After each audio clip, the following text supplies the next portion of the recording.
صحابہ سہارا دے کے مسجد میں لائے. نبی پاک علیہ السلام کو بظاہر سہارا دے کے لایا گیا. کریم رسول نے لوگوں کو جمع کیا. حضور آج کیا ہونے والا ہے؟ آج کیا کہا جائے گا؟ آج کس لیے میٹنگ بلائی ہے؟ نبی کریم کے کل صحابہ جب مسجد میں جمع ہوئے تو کھچا کھچ مسجد بھری ہے. وصال ظاہری سے چند یوم پہلے کی بات. نبی پاک نے فرمایا آج تمہیں کوئی جہاد کی ترغیب نہیں دینی, آج کوئی نیا پیغام نہیں دینا.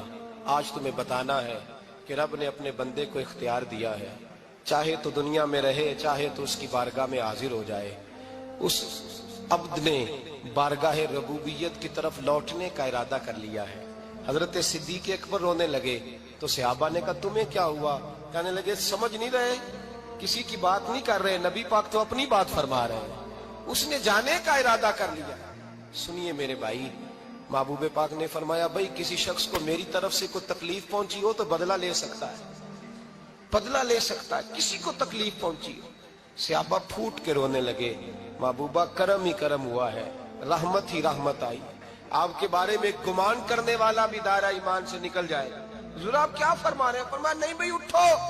پیچھے سے جناب عکاشہ بن محصن اٹھے, ہاتھ کانپتے ہیں, آگے بڑھے, کہنے لگے یا رسول اللہ ایک جنگ کے موقع پر آپ نے درہ مارا تھا, ننگی پیٹھ پر صفیں سیدھی کراتے, بات دل میں رہ گئی ہے, میں نے بدلہ لینا ہے.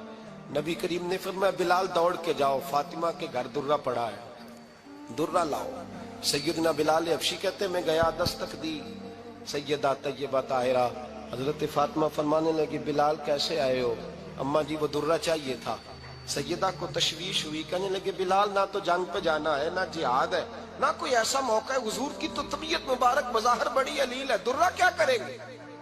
حضرت بلال عرض کرنے لگے اماں جی ایک صحابی بدلہ لینے لگے ہیں. صاحب طبقات نے جملے لکھے ہیں, کہتے ہیں بی بی صاحبہ نے درہ بھی دیا اور امام حسن حسین کو بھی باہر نکالا. فرمانے لگی عکاشہ سے کہنا 100 درے مارے, ان دو شہزادوں کے جسم پر نبی پاک کے قریب نہ جائے. میں نے 2 بچے پیدا ہی اپنے محبوب پر قربان کرنے کے لیے کیے, ان کو لے جائے.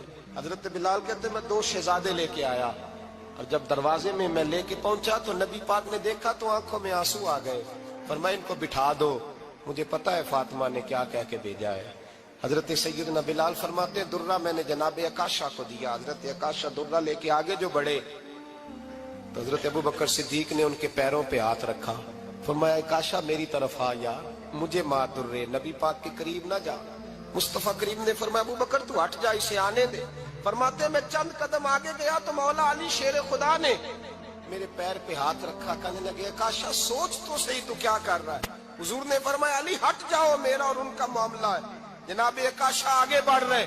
نبی کریم نے فرمایا میں اپنی امت کو درس دینا چاہتا ہوں, خبردار خبردار زندگی میں تمہارے ہاتھ سے زبان سے کسی کو تکلیف نہ پہنچنے پائے. خبردار یاد رکھنا وہ معاشرے بگڑ جاتے ہیں, وہ معاشرے تباہ کر دیے جاتے ہیں جہاں ظلم ہوتا ہے, جہاں زیادتی ہوتی ہے, جہاں لوگوں کو ستایا جاتا ہے. محبوب کریم کے قریب آئے حضرت عکاشہ کہ حضور میری پیٹھ ننگی تھی, آپ بھی ذرا کپڑا ہٹائیے. نبی کریم نے پیٹھ سے کپڑا ہٹایا. جناب عکاشہ نے درہ جو اٹھایا تو صحابہ کی چیخیں نکلی. حضرت عکاشہ نے درہ دور پھینکا, حضور کے بطن اطہر سے لپٹ گئے, چومنے لگے. کہنے لگے حضور وہ تو صفیں سیدھی کراتے لگ گیا تھا, آپ نے کہاں مارا تھا؟ یا رسول اللہ میں تو بہانہ بنا رہا تھا کہ جاتی دفعہ مجھے وجود چومنے کا موقع نصیب ہو جائے, مجھے یہ موقع نصیب ہو جائے. میرے حبیب نے فرمایا جس نے جنتی دیکھنا ہو میرے عکاشہ کی زیارت کر لے.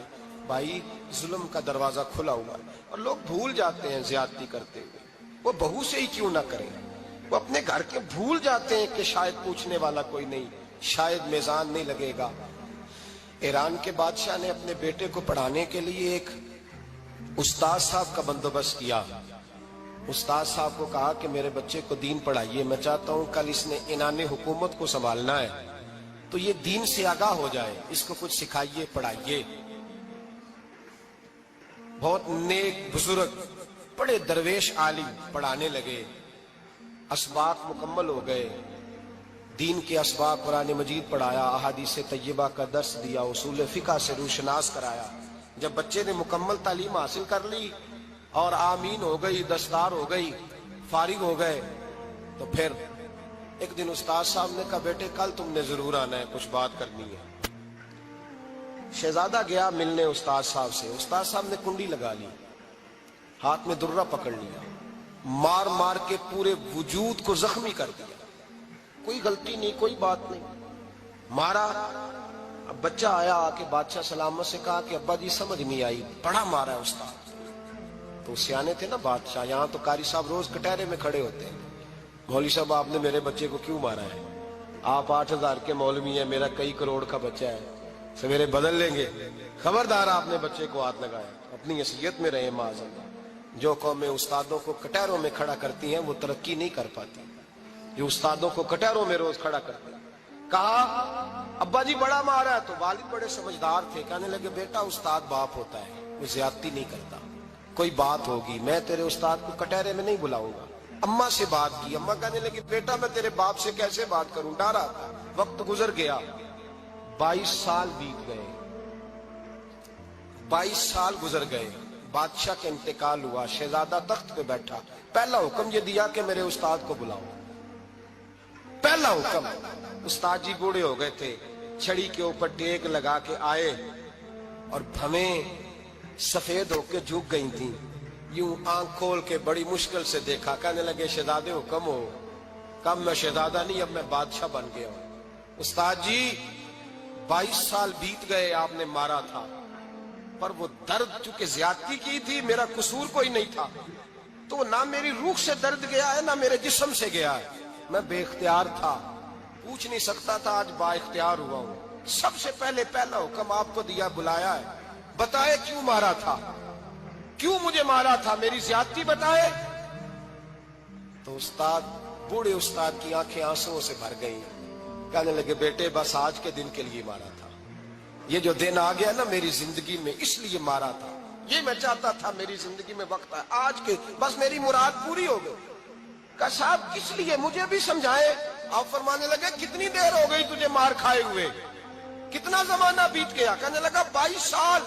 فرمایا زخم بھولے تو نہیں، درد ختم تو نہیں ہوئی، تمہیں بات 1 منٹ کے لیے بھی تمہارے حافظے سے محو تو نہیں ہوئی؟ کہا استاد جی روز رات کو یاد آتی، روز خیال آتا تھا۔ استاد کہنے لگے بھائی تو بے اختیار تھا، پوچھ نہیں سکا، 22 سال تجھے یاد رہا، مجھے پتا تھا تو ایک دن حکمران بنے گا، میں نے تجھے اس لیے مارا تھا کہ بیٹے یاد رکھنا، کسی پہ ظلم نہ کرنا، اگر تجھے 22 سال تک یاد رہا ہے تو جس پر تو ظلم کرے گا اسے بھی قیامت تک یاد رہے گا، اور یہ یاد رکھنا تو آج با اختیار ہوا تو تو نے مجھے بلا لیا ہے، قیامت کے دن غریب با اختیار ہو جائیں گے، مظلوم با اختیار ہو جائیں گے، وہ با اختیار ہوں گے للہ الواحد القہار، رب کریم کی بارگاہ کے اندر ان کا اختیار ہوگا، اکیلے اللہ کی حکمرانی ہوگی، پھر وہ بلائیں گے بڑے بڑے کج کلا، دنیا میں جن کی پگڑیاں اونچی تھیں وہ سر جھکائے کھڑے ہوں گے، دنیا میں جو ڈکٹیٹر بنتے تھے ان کی پشتیں لال ہوں گی، ان کو غدار لکھا جائے گا، قیامت تک نہیں بھولے گا۔ ظلم کرنا تو سوچ سمجھ کے کرنا، اتنا کرنا جتنا تم سہ سکتے ہو، اتنی زیادتی کرنا جتنی قیامت میں تم برداشت کر سکتے ہو۔ میرے نبی کریم صلی اللہ علیہ وسلم نے فرمایا ظلم سے بچو، یہ قیامت کے اندھیروں میں سے ایک اندھیرا ہوگا، زندگی میں زیادتی نہ کریں، اگر تھوڑی دیر کے لیے کوئی چیز برداشت کر جائیں گے تو وہ فائدہ دے جائے گی، کچھ دیر کے لیے اگر سہ جائیں گے تو نفع مل جائے گا، سہنے کی کوشش کریں لیکن زیادتی نہ کریں، نظر کو، سوچ کو، ذہن کو پاک رکھیں، اور میرے بھائی زندگی پوری ظلم سے بچیں، زیادتی سے بچیں۔ امیر المومنین حضرت جناب سیدنا عمر فاروق رضی اللہ تعالیٰ عنہ رات گھر میں تھے تو رونے لگے، بڑی دیر تک روتے رہے، والدہ اٹھی تو صاحبزادے سے کہنے لگی پتہ کرو تمہارے باپ کو کیا مسئلہ ہے۔ شہزادے آئے، کہنے لگے امیر المومنین والد گرامی کیا ہوا؟ تو حضرت عمر فاروق کہنے لگے بیٹا اپنی اماں کو بلاؤ۔ والدہ آ گئی، کیا بات ہے، کچھ طبیعت خراب ہے تو حکیم کا بندوبست کیا جائے۔ تو حضرت عمر کہنے لگے کچھ بھی نہیں، آج مسجد سے نکلا ہوں تو نبی پاک کے صحابہ میری تعریفیں کر رہے تھے۔ یہ حضرت فاروق اعظم کے وصال کے قریب کے دن ہے، تعریف تو حضرت یہ رونے کی بات ہے کہ خوش ہونے کی؟ آپ فرمانے لگے نہیں، سوچتا ہوں باہر تو میں اچھا رہا ہوں، پتہ نہیں گھر میں ہی کوئی زیادتی نہ ہو گئی ہو، پتہ نہیں تمہارے ساتھ بھی میرے معاملات ٹھیک تھے کہ نہیں. صحابہ تو تعریف کرتے ہیں. رو رہا ہوں تمہاری وجہ سے نہ الجھ جاؤں, بیوی ہی نہ کہے میرا حق ہی ادا نہیں کیا. یہ لفظ کہتے کہتے پہاڑ ہے یہ شخص, کیسر و کسرا کامتے ہیں. حضرت عمر رو پڑے. بی بی سے کہنے لگے مجھے اللہ کی رضا کے لیے معاف نہیں کر دیتی؟ میرے اوپر بوجھ تھا امت کا, میں ساری رات مدینے کی گلیوں میں پھرتا تھا, دن سارا مسجد میں گزرتا تھا, میں تجھے وقت نہیں دے پایا, معاف نہیں کر دیتی؟ تو زوجہ کہنے لگی نہیں عمر, میں نے بھی زندگی میں اپنا کوئی سکھ چین نہیں دیکھا, کوئی چاؤ پورا نہیں کیا, میں کیسے معاف کر دوں؟ میں نہیں معاف کرتی. حضرت عمر زمین پہ بیٹھ گئے, رونے لگے, کہنے لگے چل معاف کر دے. کہنے لگی ایک وعدہ کرو, قیامت کے دن رب کریم کی بارگاہ میں میری سفارش کرو گے؟ اللہ کی بارگاہ میں عرض کرو گے کہ اللہ اچھی تھی, مجھے کپڑے دھو کے دیتی تھی, روٹی پکا کے دیتی تھی, میری عزت کی محافظ تھی؟ جناب عمر کہنے لگے تیرے ساتھ وعدہ ہے, رب اپنے فضل سے عمر کو جنت دے گا تو عمر تجھے جنت میں ساتھ لے کر کے جائے گا, تیرے ساتھ وعدہ ہے. میرے بھائی جن کے دلوں میں احساس تھا کہ ہم سے کوئی زیادتی نہ ہو جائے کسی جگہ, وہ تو یہاں تک معاملہ کرتے تھے, یہاں تک ان کا خیال رہتا تھا. عزیزو, ایک تو نظر میں حیا پیدا کریں, والدین کی بہت بڑی ذمہ داری ہے. لاکھوں بچے مرضی کی شادیاں کر رہے ہیں, ہزاروں گھر اجڑ رہے ہیں. یہ وہ والا زہر ہے جو ہر گھر میں تیزی سے پھیلتا چلا جا رہا ہے. پہلے ہم کہتے تھے کہ بچہ باہر نہ نکلے, اب کہتے ہیں اللہ کہیں موبائل لے کے تنہا نہ بیٹھ جائے, کہیں تنہا نہ بیٹھ جائے. کیا بنے گا اس کا اگر یہ گندگی اور یہ ایسا نشہ ہے جو اجاڑ کے رکھ دے. بخاری شریف میں حدیث ہے, قاضی ایاز مالکی رحمۃ اللہ علیہ نے بڑی تفصیل سے لکھی ہے. راوی حضرت انس بن مالک ہیں. ایک بندہ بڑی دور سے آیا نبی پاک صلی اللہ علیہ وسلم کی زیارت کے لیے, بڑی دور سے. عرب کے جو سردار ہوتے تھے ان کے بڑے ناز نخرے ہوتے تھے. وہ خیر آج بھی ہیں, پروٹوکول کا ماحول آج بھی, یعنی وزیر صاحب کے آگے دو چار گاڑیاں نہ ہوں تو ان کو مزہ ہی نہیں آتا. پولیس والے آگے پیچھے بھاگیں تو حالانکہ ان کو نہیں پتا کہ جو پولیس والے آگے پیچھے بھاگ رہے ہیں نا, یہ حکومت بدلی تو گرفتار کرنے بھی انہوں نے آنا ہے. لیکن وہ بڑا مزہ آتا ہے جب لوگ گاڑی کے پیچھے بھاگتے ہیں. کیا بات ہے جناب, بڑی بات. اور ہماری طبیعتوں میں پتہ نہیں کون سی. تو نبی پاک صلی اللہ علیہ وسلم کی خدمت میں وہ شخص بڑی دور سے آیا. تو عرب کے بادشاہوں کا مزاج تھا, پروٹوکول بڑا چاہتے تھے. ان کا تو یہ طریقہ تھا کہ حکمرانی کرنی ہے جیسے بھی ہو. اگر کسی غلام نے دھوپ میں بندھا رہ گیا, اونٹ اور چھاؤں میں نہیں باندھا تو درے مارتے تھے, اور اگر اس نے کھول کے باندھ دیا تو پھر بھی مارتے تھے. کہتے تھے اتنا سیانا ہو گیا تو انہیں پوچھا ہی نہیں, خود بخود ہی باندھ دیا. وہ شخص حضور کی بارگاہ میں آیا اور بہت سارے لوگوں کے پاس کیونکہ وہ جاتا تھا اپنے سربراہ کا پیغام لے کے, تو وہ کانپ رہا ہے جب حضور کی بارگاہ میں گیا, ڈر رہا ہے. اب ذرا بات کو سمجھنا, نبی پاک صلی اللہ علیہ وسلم نے اس سے فرمایا کیوں ڈرتے ہو؟ سادہ آدمی ہے, دیہاتی ہے, بدو ہے. اللہ کے رسول نے تھپ کی دی, کیوں ڈرتے ہو؟ تو کہتے حضور مجھے آداب نہیں آتے اور مجھے ڈر آتا ہے, کوئی بات اگر ایسی ہو گئی آپ مدینے کی حکومت کے سربراہ ہیں تو کہیں آپ ناراض نہ ہو جائیں. حضرت انس بن مالک فرماتے ہیں بات کہاں کی تھی, پہنچ کہاں گئی. جب اس نے یہ کہا نا کہ آپ تو حکومت کے سربراہ ہیں, کہیں کوئی غلطی نہ مجھ سے ہو جائے, تو نبی پاک کی آنکھوں میں آنسو آ گئے. حضور رونے لگے اور نبی پاک صلی اللہ علیہ وسلم فرمانے لگے نہ بھائی, تو کسی حکومت کے سربراہ کے پاس نہیں آیا, نہ تو اس بیٹے کے پاس آیا ہے جس کی ماں گوشت کے خشک ٹکڑے کھا کے بھی گزارا کر لے گی. میں تو ایک غریب ماں کا بیٹا ہوں.